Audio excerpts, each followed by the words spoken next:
I've never noticed that's how that goes. Kind of a nice little end off on that little riff. But how are you doing today? I'm good. How are you? I can't complain today. And I wanted to hear, what'd you do this weekend? Some stuff. What'd you do? You went to the game. Yeah, I was at the Miami game. I was at the Miami game. In Kansas. Yeah, it was actually unexpected. So I went and saw the University of Miami. Oh, well, let me pull the microphone up. I'm probably far away from it. So I went and got to see the University of Miami play against the University of, I'm blanking on the team right now. Fuck. Dude, I was at the game. I literally know this. How am I blanking on this? They were favorites to win this game. Texas. Dude, Texas showed up. Yeah, Texas. We were playing Texas traveled, dude. There was like not that many Miami fans there. Texas was there, dude. And then at the end, like I had given up at one point. It was like the 13-minute marker. We were down 12, and I was like, this is over. So I started going to my phone like intermediately, and then I like started coming back. And there's this one white guy on Texas, and all the Texas guys were yelling, "Come on, Brock!" His name's Brock Cunningham. He's the only white guy. They're like, he plays the game the right way. I was just like, this is so racially undertones going on right here because everyone was like cheering on Brock, and I was like, this is kind of fucked up. But it was really funny. It was a great game. And then at the end, I was like all by Texas fans, and I was just like this. Like that. I was just like literally around everyone. I was just like. Yeah, people get into that. But all right, let's get right into it. Let's test out our new layouts. Whoa. And let's start with a conversation. You know, let's talk about LeBron James returning. All right. I don't know your thoughts on that. I don't know how much of the game did you actually watch. But LeBron James returned and they fucking lost. Yeah. Right? Which wasn't exciting at all. You wanted to What win. do you mean? Sorry that your Wizards suck. All right. My Bulls are a pretty good team. Shut up. We're ahead of Orlando. Actually, I think the Wizards are still a half game ahead of Orlando. But by the time the season ends, it won't be the case. Mr. Pat Beverly, I believe, has the third best out of like players eligible. I believe Patrick Beverly has the third highest win percentage against Mr. GOAT James. But in the return from the bench, I don't know. This is kind of like what you expect from the Lakers. It's going to take them a while to even recoup, just get back together playing with GOAT James. Mm-hmm. And my Bulls we're just completely on fire. We're one of the best defenses in general, especially past All-Star break. DeMar's back. Zach LaVine has been doing great. You would think when Vucevic got ejected that this team would begin to crumble like a cookie, but Mr. Andre Drummond, we've said it all season, needs to play way more. I don't know why Billy Donovan doesn't watch the show. But Derrick Jones Jr., a.k.a. Mr. Bulls Clutch. Yeah, I'm loving it. What do you say? We're not far away from, like, rising past 10. Did you see Pat Bev's post yesterday, though? Going back to L.A., Charmin Soft. I laughed so hard at that. LeBron's too small. I did laugh at that. I saw that tweet. He's that too made small. Me laugh. Too small. That was funny. Pat Bev is like a comedic, but you know what's something? Pat Bev's podcast is not that good. Oh, I didn't know you had a pod. Yeah, you shouldn't. You should. It's kind of bad. You know, like how Draymond Green's, he's like, it's kind of entertaining. Like he's set up. Pat Bev is just like, Pat Bev's the type of guy that 30-second sound bits. But LeBron James, I mean, he looked fine. Supposedly he had a torn tendon in his foot. This, the Lakers made it to 500. And then, of course, LeBron comes back and they dip below 500 again. And they're currently the 9th seed. And my opinion, I mean, there's another team that we'll talk about shortly. But with the way that it's looking, I think they're a good shot to make the play-in. Do you think they can make the 10th seed at this point, or is it the Lakers? The Lakers are the 9th seed. So yeah. My apology. The 6th seed. They're currently the 9th seed. Do you think they can make it to the 6th seed? I misspoke. Yes. Yes. You think it's actually feasible? 100%. I don't know what the hell is going on with Golden State all year. So if the Lakers go on a 4-game winning streak, I mean, yeah. I agree. I think it's possible. I think nice little sip of coffee right there. But I think one of the things that I get that strungs me back about this team is in a game that with LeBron coming back. All right. And I want to make sure I have the information in front of me before I say this. I know there was no D-Lo. But Malik Beasley dropped 18. Schroeder dropped 17, 13 from Reeves. Everyone should. I just thought this was a game that they should have won. That I'm upset that they didn't win. I mean, yeah, they should definitely beat the Bulls. I think AD dealt with foul trouble early on, and yeah, I mean that's been the recurring theme. It's just there's so many bodies coming in and out. It's still post All-Star break. We're not that much into this new roster, so. Especially when you make these big trades, you completely overhaul Russell Westbrook. And so now it's just a different way to run the teams. So the players got to adjust. The coach has to adjust.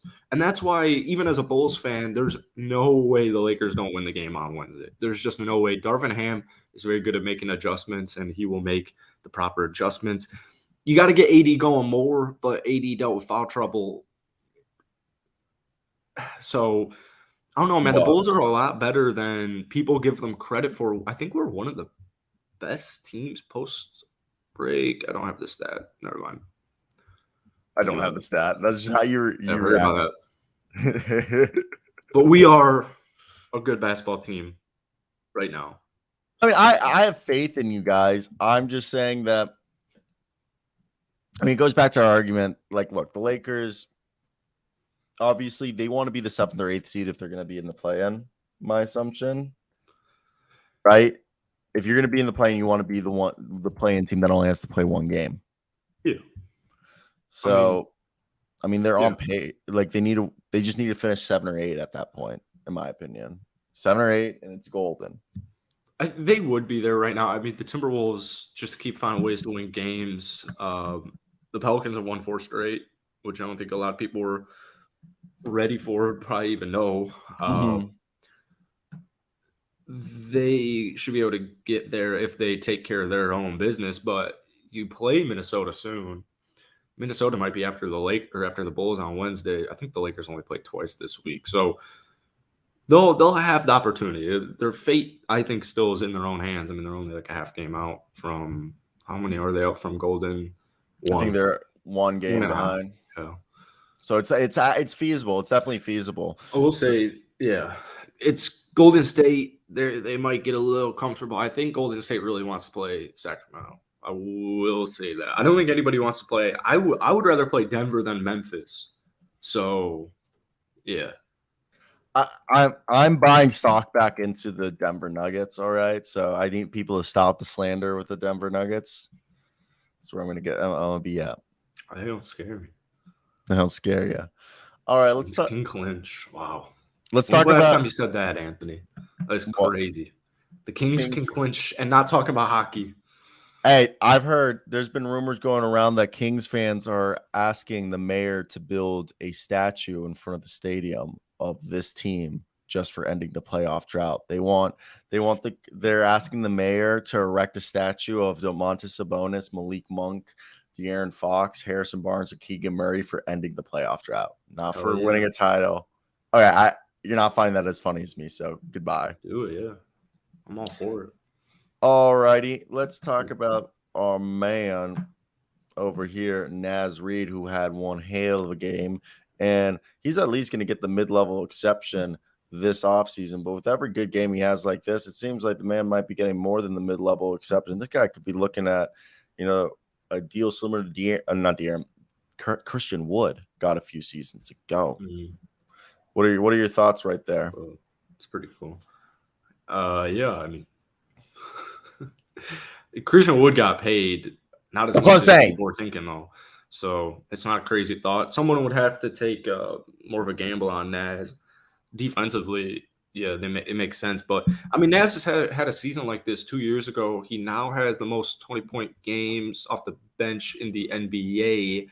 I don't think he will come back to – I know Minnesota fans want him back. I don't think they'd pay Gobert, Cat, and Naz Reid. I also think Naz Reid's ready to start. This guy kind of owns the Golden State Warriors. In the last 3 games, he's averaging 26-9, 2 steals, a block. Great statistics, or splits, I should say. So he kind of owns Golden State. I wouldn't be surprised if a team gives him an opportunity. It's just kind of tough because if we're going to use Christian Wood as an example, I don't know. Christian Wood's not even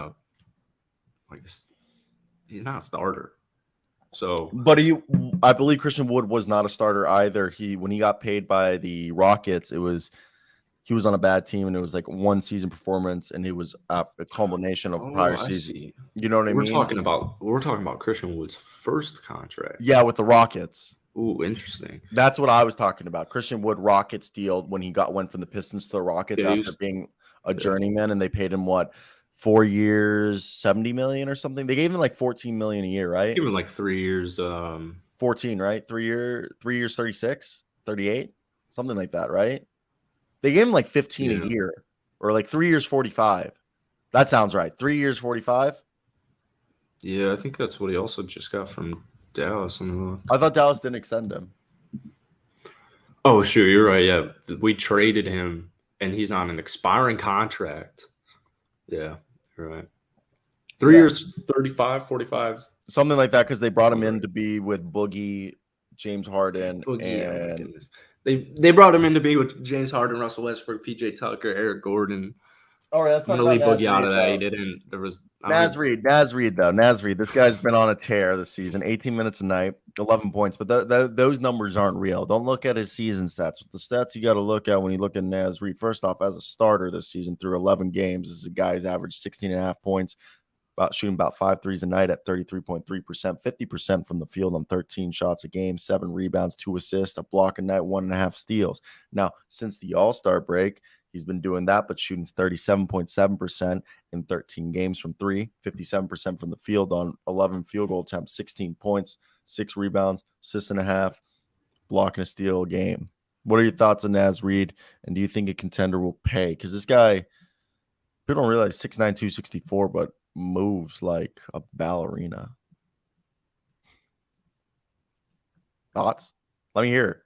Naz Reid. I just gave you my thoughts on Naz Reid. What? I don't think somebody is going to pay him enough to, 3 years, 45. I mean, that's a pretty hefty price. You'd need to find a team like Houston that's trying to do that, which isn't that inconceivable. I'm just saying Naz Reid has had a season similar to this before. I don't think we've seen the 20 pieces at this higher of a rate, but I don't know if he's going to be given the keys to start on a team next year. I don't know. I wouldn't be surprised. The guy can score. LSU product. It's not even about being being the keys. I just think he's going to be a guy that people are going to want on their squads. Yeah, Minnesota, they lost their chance, but enjoy every second you have with them. Yeah, they also messed up. So Gerson Rosas signed him and Jordan McLaughlin to deals. Also, Jordan McLaughlin's disappeared. Another guy who's kind of disappeared for Minnesota this season, started out really well and just disappeared. Jalen Noel. I know he suffered through injuries, but he's had some disappearing acts this season. His 3-point shot shooting 28.8% after being 39. Kind of crazy, right? On the whole year? Yeah, 28% on the season. Oof. Yeah, it's not been pretty for him. All people forgot was so the team's kind of weird right now. But I want to talk about the fact that I think you're wrong about Naz Reid. People have been licking their chops for Naz Reid since day one. All right. Yeah. And he's just a guy who fits the modern NBA so well.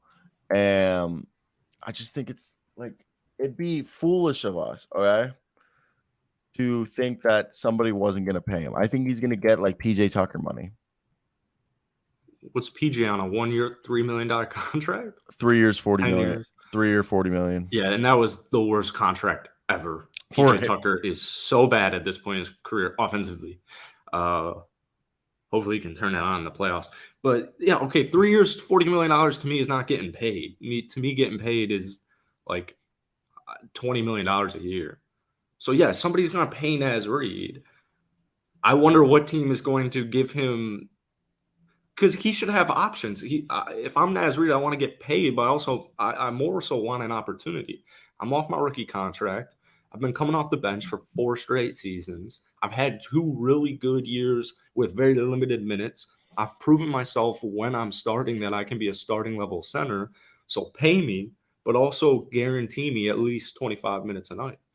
I don't think Minnesota's the spot for it. I think we all want, like every Timberwolves fan, I'm sure, wants Naz Reid to stay. His ability to shoot above the breaks, the break threes, really has the potential. Has shown that he is a great guy who could be like this potentially floor spacing, game changing big that warps defenses in playoffs, and because of the way that they have to defend him, and then his team will also benefit from it that when he's on the floor, as well as his defensive versatility. Maybe that's just me.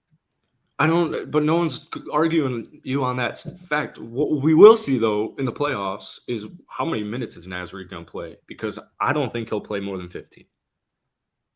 Just like last season. Mm-hmm. I don't even think he played 10 minutes in the postseason last year. So that's something to definitely watch out for. Because if Naz Reid gets an opportunity finally, we see him play 20 at least, like basically 20 minutes, and he does his thing, then, yeah, someone's definitely going to pay him. But so you think it's more about his playoff performance than his regular season performance? What's going to dictate how much he gets paid?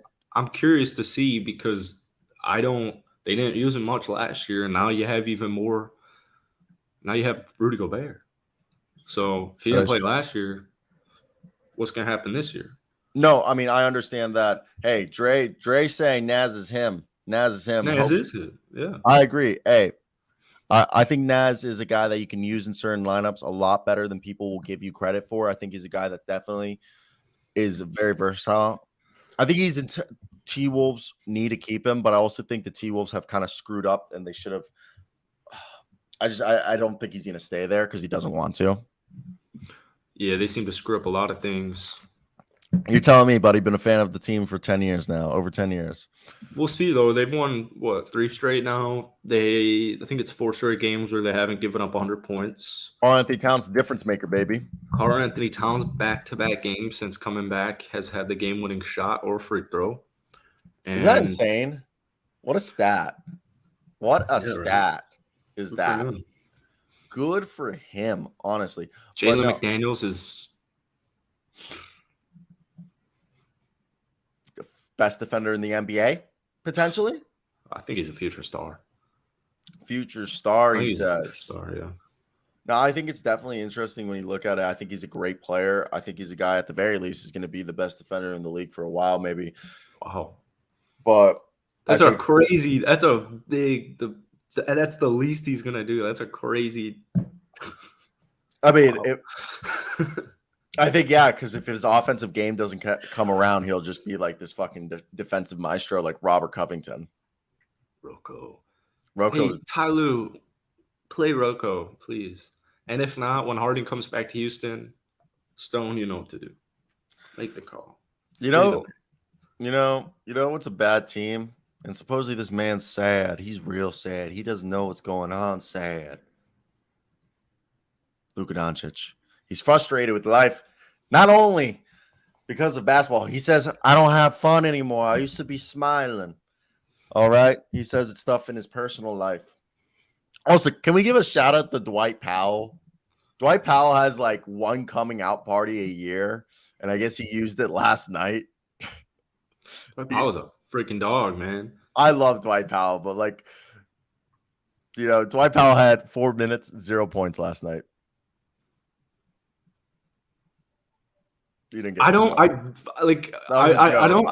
want to be that guy, but fire Jason Kidd. Regardless of how this team finishes, please fire Jason Kidd.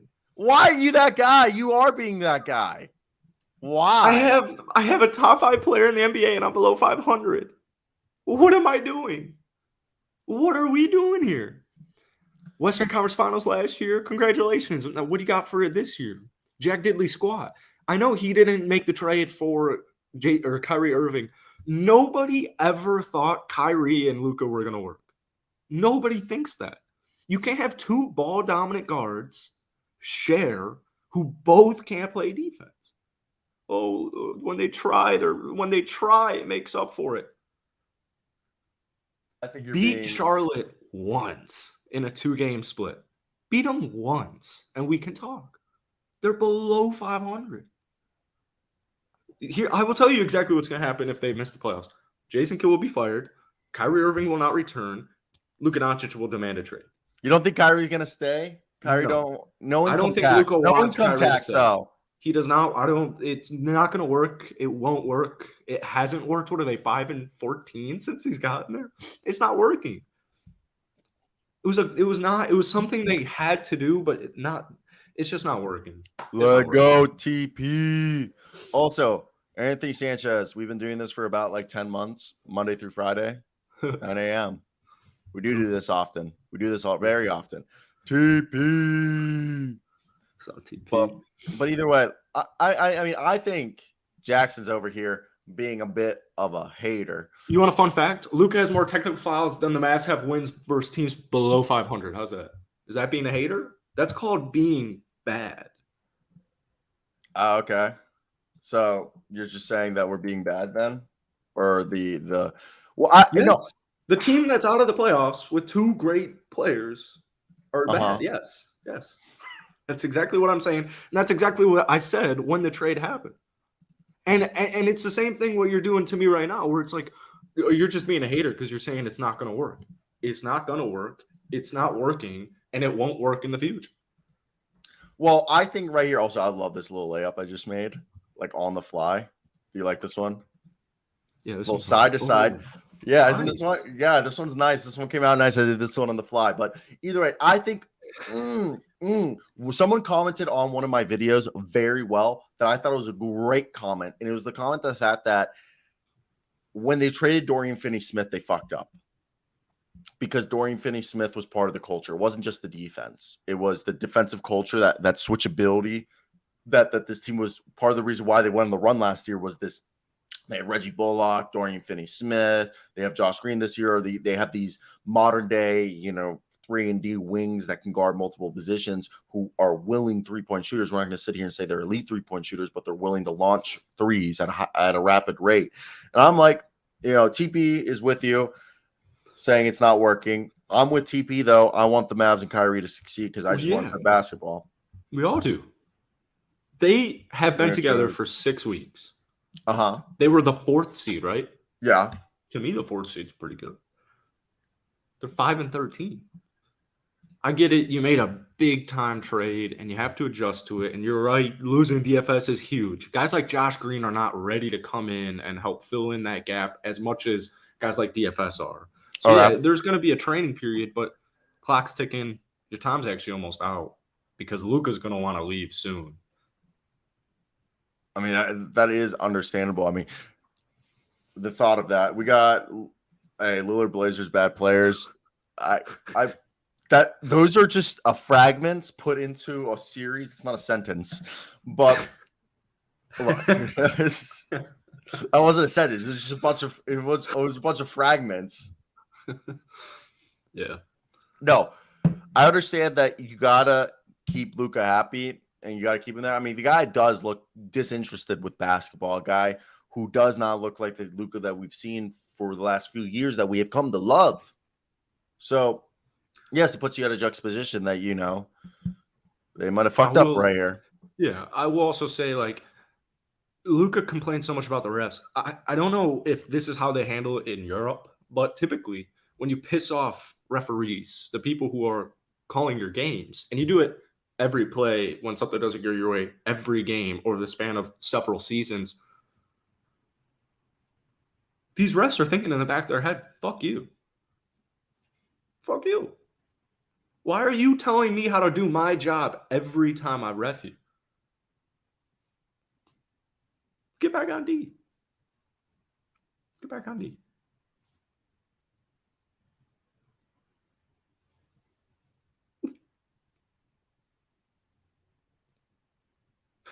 That's it with sports today.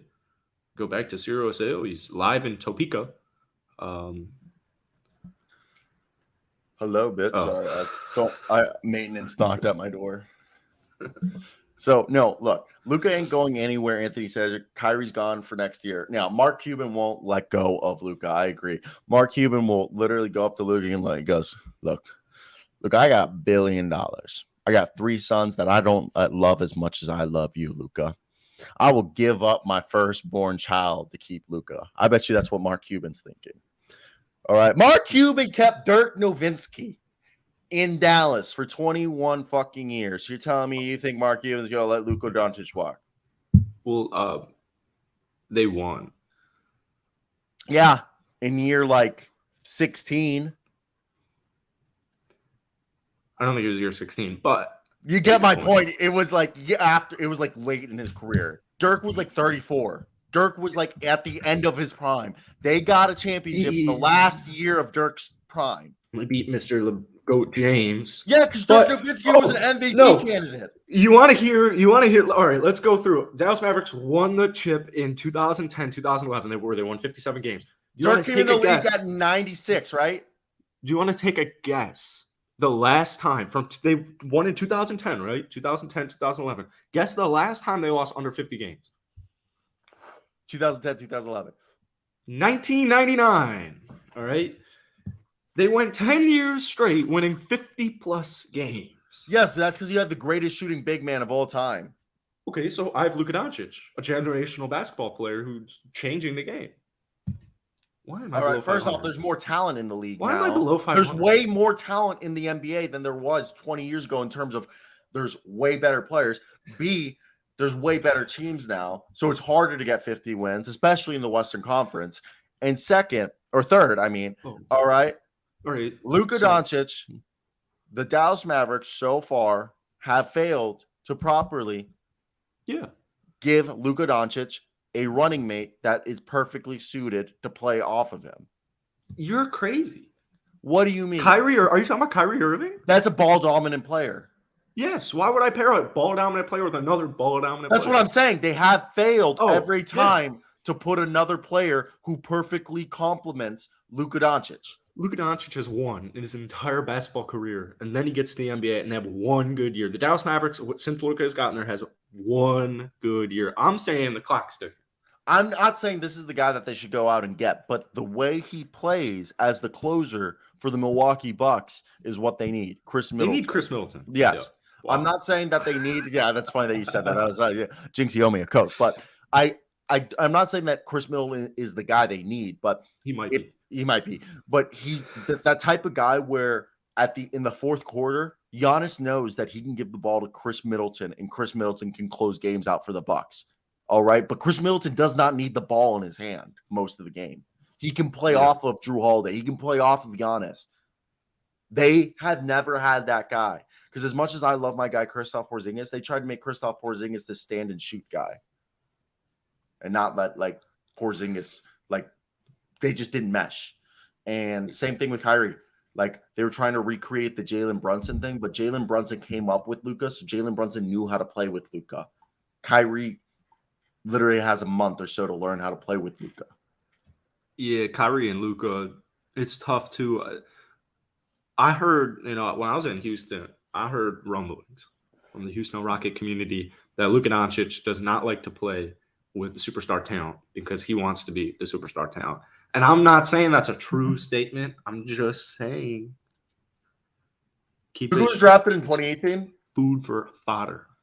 I believe so. Mr. Marvin Bagley, Duke legend. Well, I'm turning up the basketball roster for 2017 to 18 for Real Madrid. Porzingis doesn't work. Kyrie doesn't work. Maybe Anthony's right and Luka's not going anywhere. Maybe all of you guys are right. Third time's a charm. I don't know. We'll see. Luka's young. Luka will win a championship at some point in his career. I don't think it'll be with Dallas. It would be really cool if he did win with Dallas. Dude, Anthony Randolph should come back to the NBA. Fucking Luka Doncic's teammate, call up Anthony Randolph. Bring over the Real Madrid 20. Bring them all over. I was about to say, bring over literally everybody from the Real Madrid team and just have them be part of the squad, bro. Oh my god, it's so funny that you said that. I was literally about to make that joke too. No. All right. So one thing I do want to say, I don't know, when I look at the league, when I think of a superstar that could be next to Luka, that would work immediately at the top of my head. I think I hate to say, I know they tried with Kristaps, but I don't know why DeAndre Ayton, if they have just a big guy, and I don't know if he's not really a star, but I think if you just had a big guy who knows his role, like a DeAndre Ayton, a Clint Capella, like Trae Young loves Clint Capella because Clint Capella putbacks, lobs, and rebounds and defense. And I think, and Luka loves the pick and roll. If Luka just had an actual like high flying center, like prime DeAndre Jordan, Naz Reid would be nice. But I'm thinking like superstar guy, like playing like different, a top defender. That's why I think. I don't know if DeAndre is. You watch them fuck up and go and get Karl Anthony Towns this offseason. I would love that. I'd be all for that. They'll be like, "Good morning, Chris. It's always great to see you, buddy. We love you." Hey, who's the bet? Who arguably, who's averaging 27 points a game over the last few games? The last 3 games. Do you want to hear this guy? Okay, take a guess. I'm going to read actually Shaedon Sharpe. 25.7 points, 6 rebounds, and 2.7 assists in his last 3 games. Finally, they finally decided to. The Portland Trailblazers currently have a better draft odds than the Orlando Magic. I actually saw that because what's his face tweeted out, and they think we tanking. Was Paul Banchero's tweet last night? Yeah, and I was like, what? And then I'm saying, dude, if the Bulls weren't so good right now, my take of like months ago that the Orlando Magic, when they were so bad, they were going to make the play-in. I said that this team was going to make the play-in. We said it. I know we said it in the season, but when the Orlando Magic were the second worst team in the Eastern Conference, and it did not look like it was possible, I came out here and I said this team will make the play-in, and it seemed outrageous. And it's, they're right there with Indiana and with Washington. I'll agree. I mean, they're right there. I will admit this. We did say the Pistons and the Magic. We had to have our dark horse play-in teams that it would be the Pistons and the Magic as the 2 teams. All right, and then as the season progressed, we did say that we moved the Pistons the next year. And Kate, when you get injured, when your best player gets injured 10 games in, it sucks.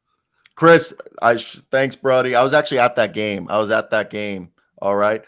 Also, Sasha Vezenkov, Sasha Vezenkov, guy about to win EuroLeague MVP. This guy's averaging like 16 points a game, like 5, 6, or 7 rebounds a game, a few assists. He is looking like he's coming over the Sacramento Kings, but they're going to have to pay like $1 or $2 million to buy him out because he just signed a new contract with his team. But he almost came over this offseason. Sasha Vezenkov, watch him come over this. Like, I've made a couple of videos about him. I actually had another video I made, but the EuroLeague blocks videos if you use their highlights. Awesome. And then I never reposted it because I was just like, fuck this, and the news had passed. But yeah. No. Shaedon Sharpe. 25 points over the last few games. You want to hear my little rant? I actually made a video talking about why he's great and why you should be buying stock. Here's a little quick expert I'll take from because I'm not going to read the whole thing. Shaedon Sharpe, like I said, averaged 25.7 points, 6 rebounds, 2.7 assists in the last 3 games. Yes, I know the Blazers are 1-2 in those 3 games, but Shaedon Sharpe has the makings of an NBA superstar. He has the physical attributes. He can jump out the gym. He's arguably one of the most, if not the most athletic player in the NBA. Scoring ability is being shown, is on full display, 3-level scorer. And this is as a result of his work ethic. His mental toughness, because people don't realize all the shit he went through when he was at Kentucky last year for half a semester and didn't even play and then entered the draft. The kid should be, a senior or a freshman in college, because I think he reclassified twice. The guy's got versatility. Like, he used to be a former point guard. He can play shooting guard and small forward because he's like 6'6" with a 7-foot wingspan. While he's still young, this guy has work still to put in to develop his game. There is no doubt in my mind that he has potential to become one of the best players in the league. And if he continues to work hard and stay focused, there might be no limit on what he can achieve in the NBA. And I know I'm overhyping him here, but that's the way I feel from watching his game. What is your thoughts? Yeah, he's 19 still. It's crazy. I'm so glad. I hope Dame's done for the year. Keep him healthy. Oh, okay. Just be as bad as you possibly can. Yeah. And keep Yusuf out, keep Jeremy out, keep everybody out, and just see what you have, because Shaedon Sharpe, and I love Chauncey Billups saying he's going to test them here, and he's going to have, like we saw him against Shea last night, he's going to have Shaedon Sharpe not only be, hopefully, your number 1 option for the rest of the season if you shut these guys down, he's also going to guard the opposing team's best player. So, yeah, I fully agree. Shaedon Sharpe, future superstar, at least future star, minimum, looking like an all-star potentially. And I think that's one of the most exciting, parts about it. And oh wow, Tyrese Proctor staying at Duke, but I think he should be in the dunk contest next year. I was surprised they didn't have him in the dunk contest this year. It's crazy because he's got great ball handling, and I think one of the things that one of the parts that they have to figure out is what position he plays. Is he going to be a wing like Anthony Edwards? Because Anthony Edwards, his first season or so, they kind of played him at shooting guard, but I think at more and more time they've been playing him more at the wing. But he depending on the lineups, he's sometimes a 2 or a 3. I think that's Shaedon Sharpe, 2 or a 3. But I also think Shaedon Sharpe could play point. But then this whole comes to the thing that if they keep Dame, I don't think they should trade Shaedon. But I mean, if you have the potential to go superstar, maybe you put that. But I've heard so many Blazer fans say they wouldn't even think about it. Yeah. But if they do trade Dame, you do have a new backcourt of Simons being the point, Shaedon being the shooting guard. And now I don't really like that. Yeah. I'd only trade Shea if I was getting like Shea or KD. Like, yeah, he's pretty much untouchable. Yeah, I would have him untouchable as well. And I think they're the 5th pick right now, or projected 5th or 6th pick right now. That's huge. This draft class looks horrible. I wouldn't be surprised if they dangle that. You think this draft class looks horrible? I think it might be the worst draft class we've seen in a decade. Yeah. Okay. I think the top 2 picks are generational talents. And then I'll admit 3 through 30, crapshoot. Like not even like crapshoot in the sense that they're bad. It's just I think everyone behind that, from like Cam Whitmore, Amen Thompson's good, but everybody else behind Scoot Henderson, even Scoot Henderson has, some people have some questions about it. I mean, Victor Wembanyama is the only like obvious, like, generational. Like Scoot, I think is also, but then you go through 3 and 30. Everyone there basically has maybe the same potential, or like they all have weaknesses with their like thing. So I agree with that. Like it's a very interesting situation. And I think Shaedon Sharpe, a guy that in this past draft, we had the top 3 prospects being Chet, Jabari, and Paulo.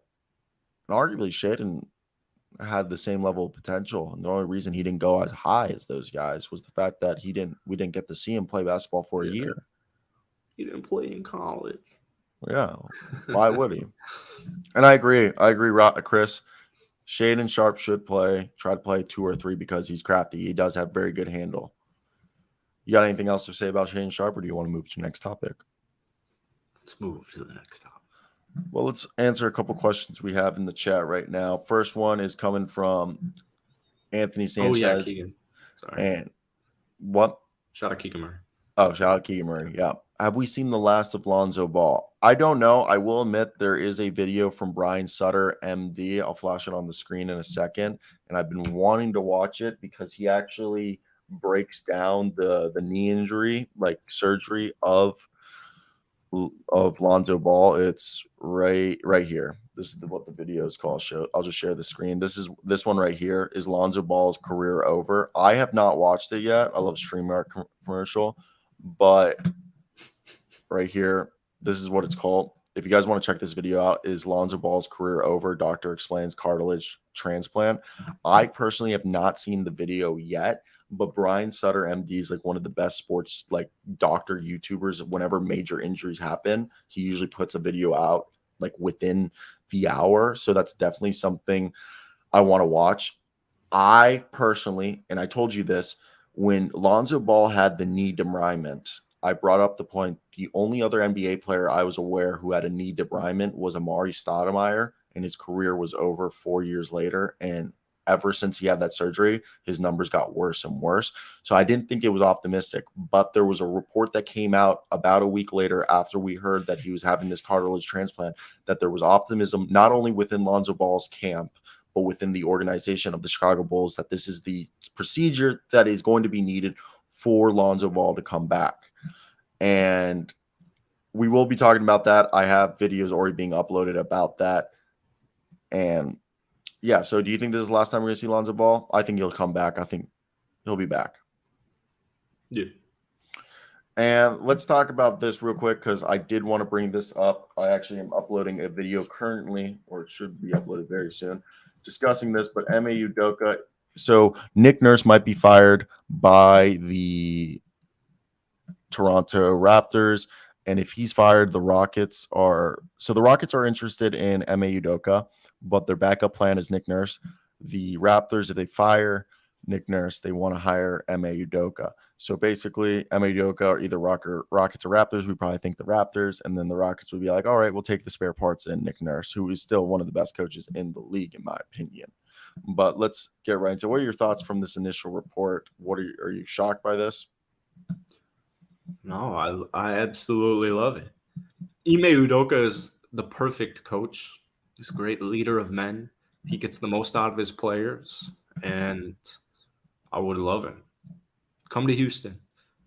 Come to Houston. All right. Come to Houston, baby.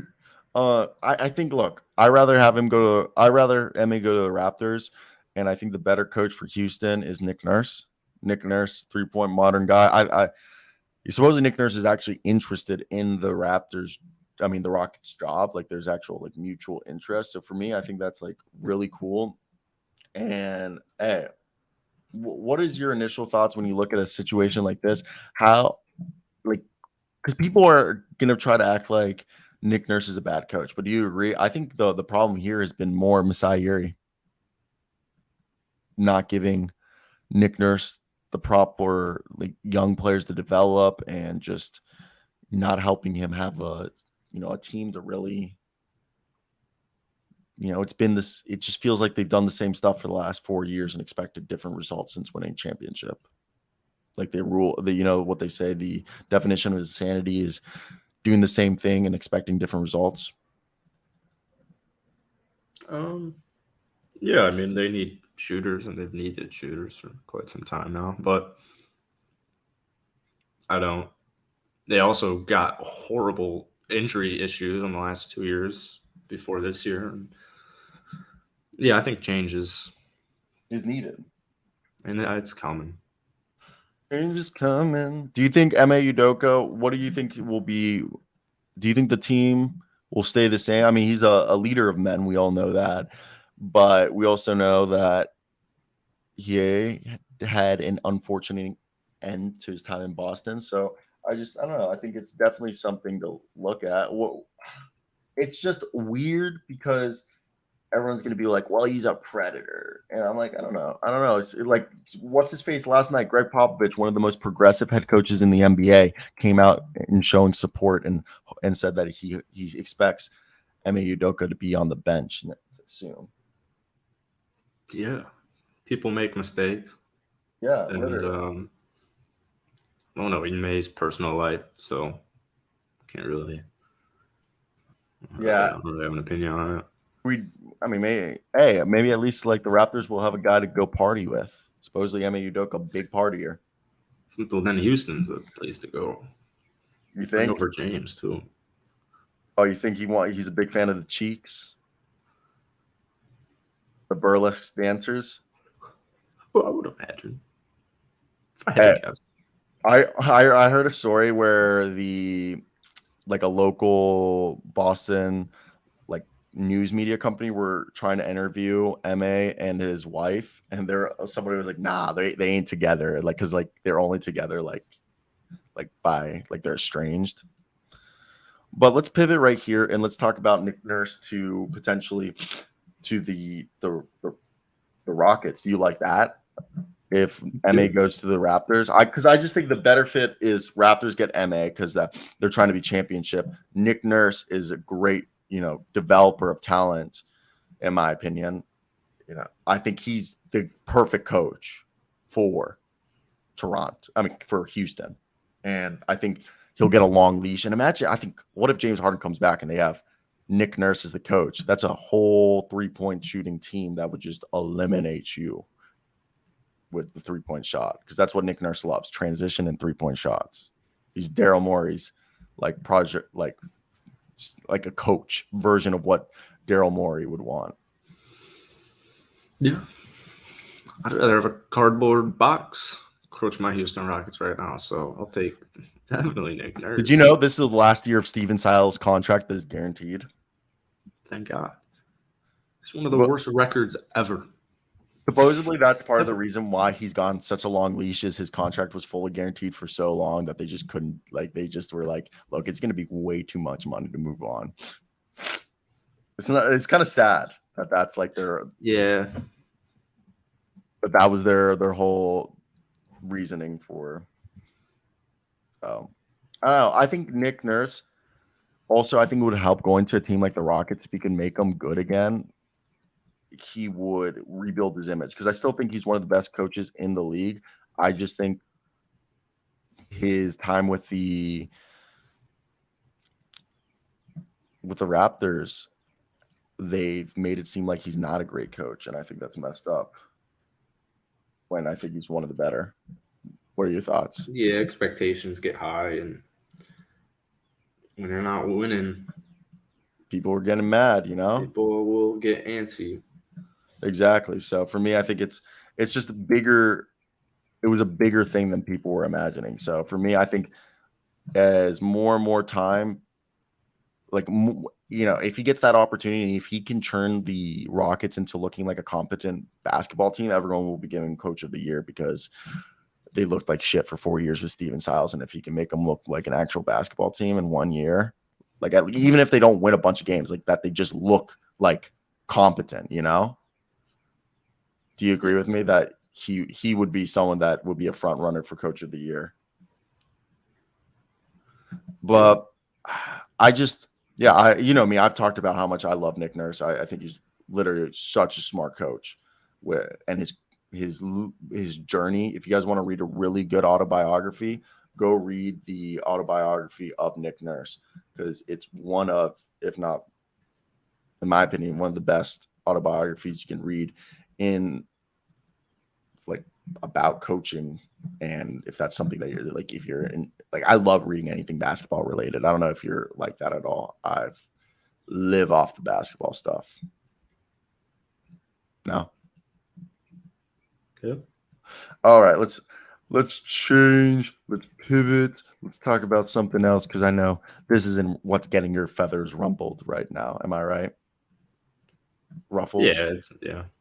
Also, what are your thoughts of Daishen Nix off the team this offseason? Yeah.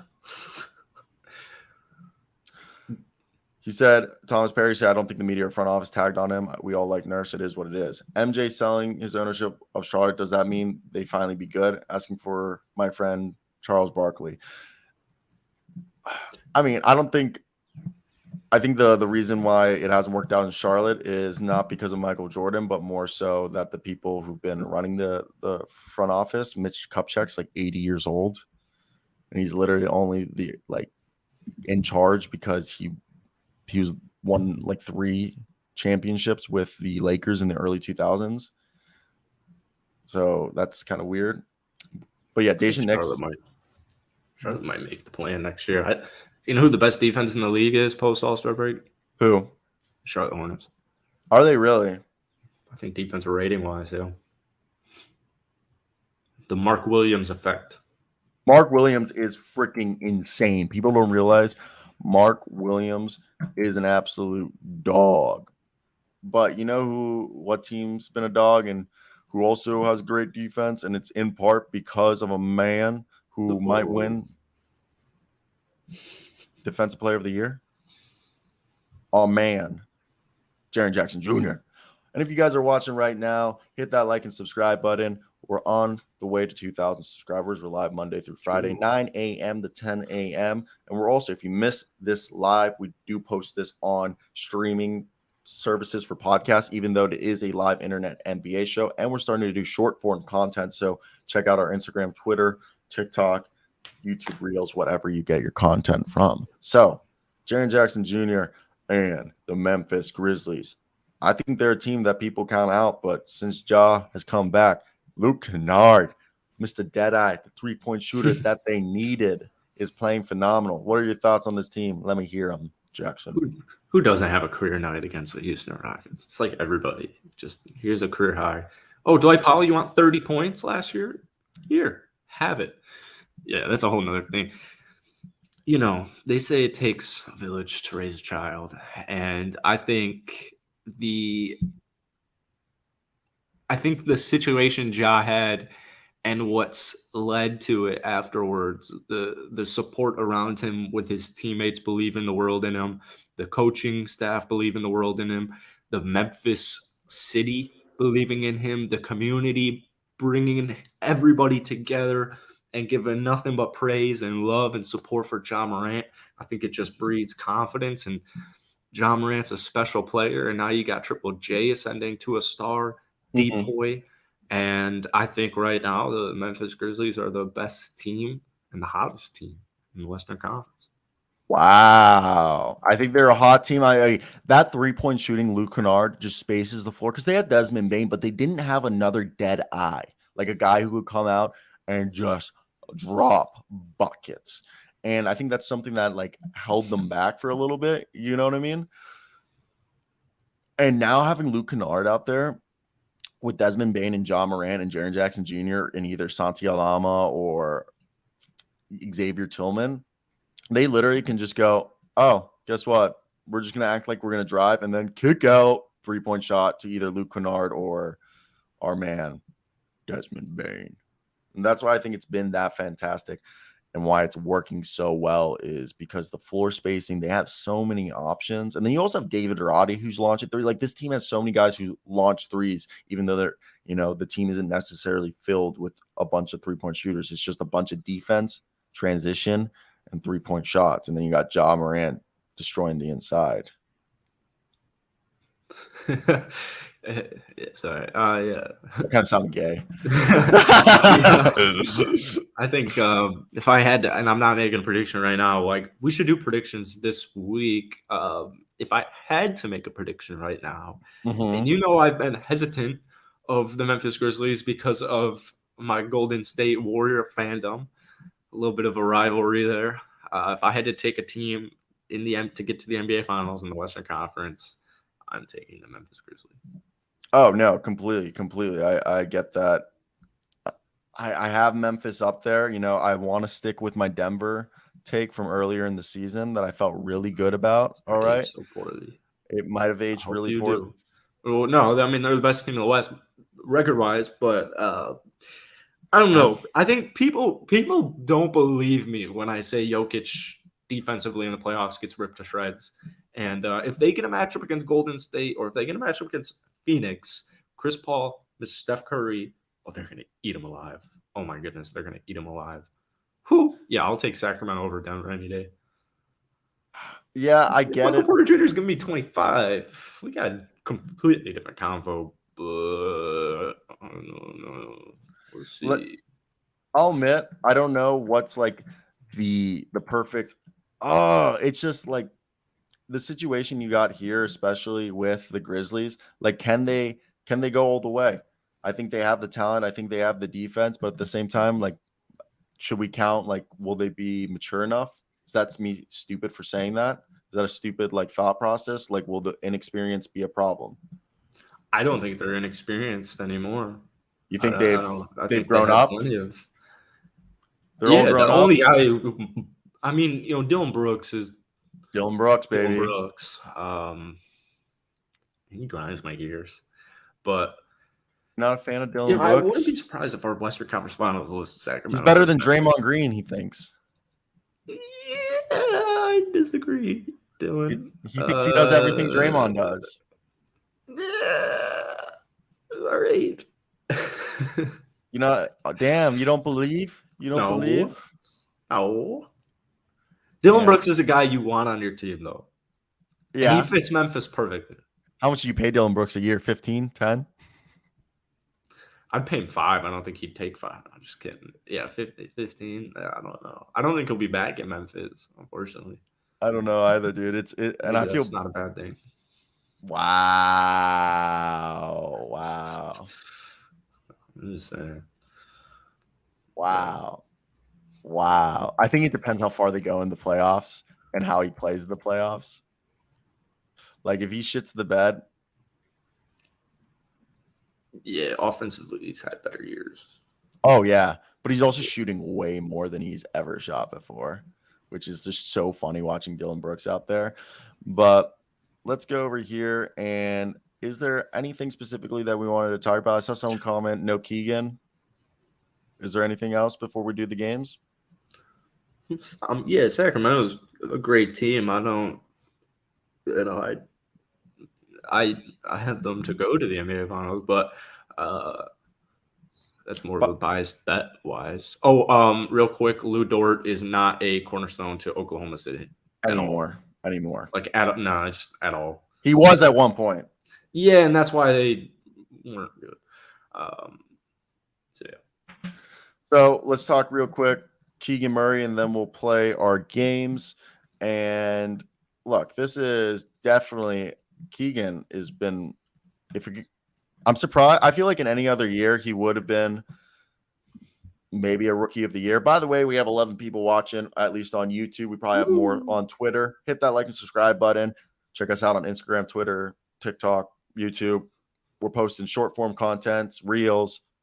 And if you missed the episodes, you can check it out on streaming podcast stuff. But we're not a podcast, it's an internet show. But Keegan Murray, I think he's the best, forward in his draft class as of right now. Yeah, I recall somebody in this chat saying Keegan Murray sucks. Interesting. I also think he lives in this apartment. And it's not me, by the way. Nick? Yeah. Keegan's a freaking dog, man. He's a dog, and any rookie record that gets broken should be on alert. And I'm excited to watch Keegan in the playoffs, especially on road games. Mm-hmm. I think he's a mature, high IQ athlete, and he's got a very bright future, and he fits perfectly in Sacramento. And Sacramento is definitely a force to be reckoned with. I do believe you are correct right there with those sentiments, and I think, or sentiments, and I think it's just a guy that's going to continue to get better, and I think he has a really high floor. The only difference, maybe his ceiling isn't as high as some may think, or we're hoping. Time will tell. I think his ceiling is very high, and that people should give him the benefit of the doubt. Yeah, people in general don't talk about Sacramento, so it's no surprise they're not going to talk about Keegan's year. Oh, yeah. People are acting like, he's just going to be Tobias Harris. Yeah. And as if that's and that's actually really good. Like, Tobias in his prime is, all right, here's 20. And, also in the playoffs, here's 20. Literally. All right. Also, here's some defense. Here's some defense. I will take that. Thank you. I know Sacramento will too. All right, guys, if you're still at this point of the show, we like to play a game to wrap up the episodes, and that is Per Toll. Comment down below as we play along to join us. And I think, what do you think's better? The duel with the side by side? Yeah, I think this is best for everyone to watch along. And we do this so we can, see who's better at, the NBA player guessing game. All righty, here we go. This looks kind of like Taco Fall. It's clearly yeah. It looks like literally Taco Fall, but yeah, it really does. Someone bald. Is Dwayne Dedman still I think that's Evan Mobley. Oh, I really thought I had it. Oh, he's played for the Knicks. Oh, he's a former Knick. Taj Gibson. Well, he's on the Knicks still, isn't Taj still on the? Oh, on the Wizards. Yeah, when the fuck did that happen? Did that happen this year? When the fuck did Taj Gibson go to the? Remember, we signed him this offseason to be a part of the team. Speaks volumes. Oh. Yeah, that was good. I felt really good about that one.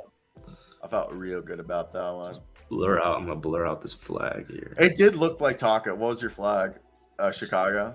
Not a good Bulls fan, evidently. Not a good Bulls. Goat Taj Gibson. I forgot. He was a freaking menace. In 2K, in the 2011 Bulls 2K, Taj is the 3, because they don't have like a lot of the rights to the Bulls players. And run in what is it? 2K? Rose. Any 2K where they have the Bulls 2011 team. It's like Rose, Ronnie Brewer, then you have Taj, Booz, and Noah. It's a difficult. Having Taj at the 3 is a little difficult because they don't have the rights to so many of their players. So like, I'd love to. Like, I don't even have Mike Dunleavy. Like, it's just Mike Dunleavy. What a name, bro. So you either have to go. You either have to put CJ Watson at the 2 and then Ronnie at the 3, and that's gonna get no bueno. And also, CJ Watson's shot in 2K is desperate. I forgot CJ Watson actually had like a good 10-year NBA career. CJ's a dog. I take Nate Robinson in the game. Dude, Nate Robinson's awesome. Nate Robinson, forgotten hero of a past time. Hey, sweet. Oh man, I forgot. I remember when he went against Dwight Howard in the dunk contest. Remember that bullshit? I used to love watching Nate. It's like Instagram videos with his kids and his basketball court in the backyard. You fucking stalker.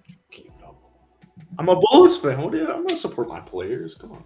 No, TP. We've had Evan. They've started to repeat. That's part of the reason why I've gotten better now. Is like we've started to repeat some of them. Also, check out this shirt I bought because I went to the champion. I was at the game. Go Florida sports teams. Woo! It's a nice. I think it's 90 degrees today. Oh, we'll wait till zeros and.